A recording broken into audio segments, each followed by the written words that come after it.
So it's very important. We talked about the whole keyword repetition. Okay. Very important if you're going to go after, let's say I want to be on top of Google for 10 keyword phrases.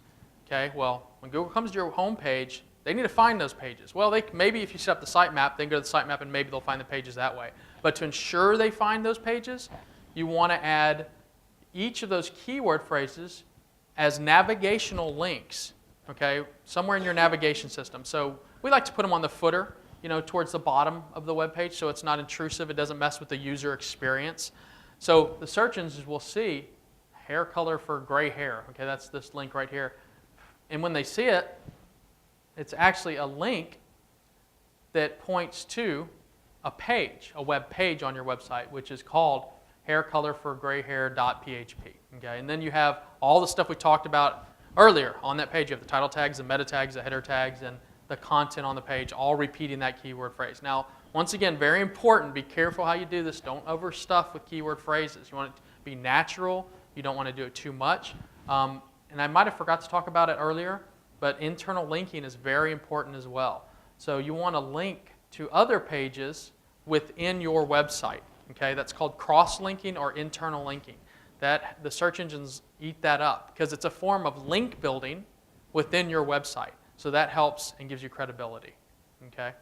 You're essentially creating an entire roadmap for the search engines to be able to find everything that you're doing online. And going back to what Roger said, when you start throwing these phrases into your navigation, you do interrupt the user's experience because you want your navigation to be nice, clean, and efficient for the end user. Okay, because if they're on there and it takes them more than 15, 20 seconds to figure out where they need to go, they're off your page, which would be a bounce rate. You don't want that.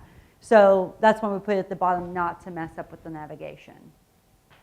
Alt tags are one of the important parts as well. A lot of you may have heard of alt tags. They've been around a long time, and it's in the code.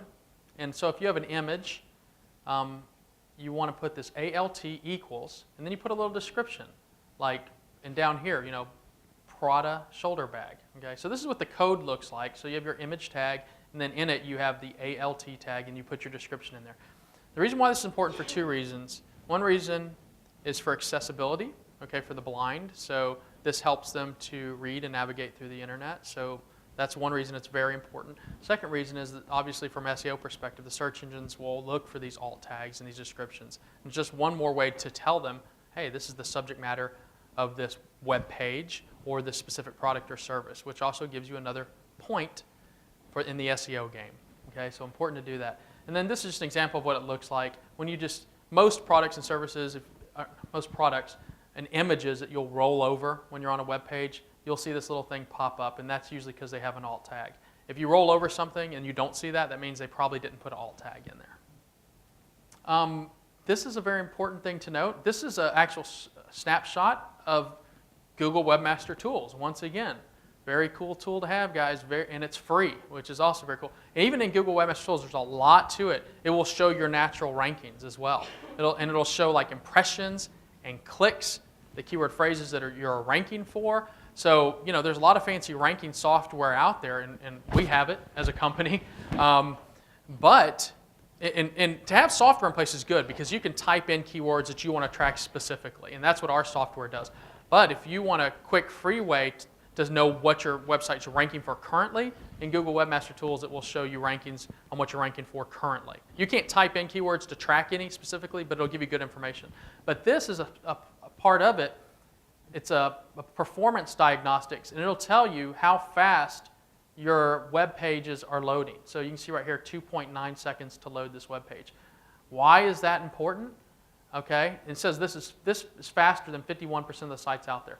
This is important because over the years, especially the past year, Google is rewarding you for faster load times on your web pages. Not just Google, a lot of the search engines are doing that. So the faster your web pages load, it's another point that will help your rankings in the search engines. So if you have one that's like 50 megs and it takes somebody all day long sitting there waiting for the page to load, it's a very good chance that page will not get ranked to the top of the search engines.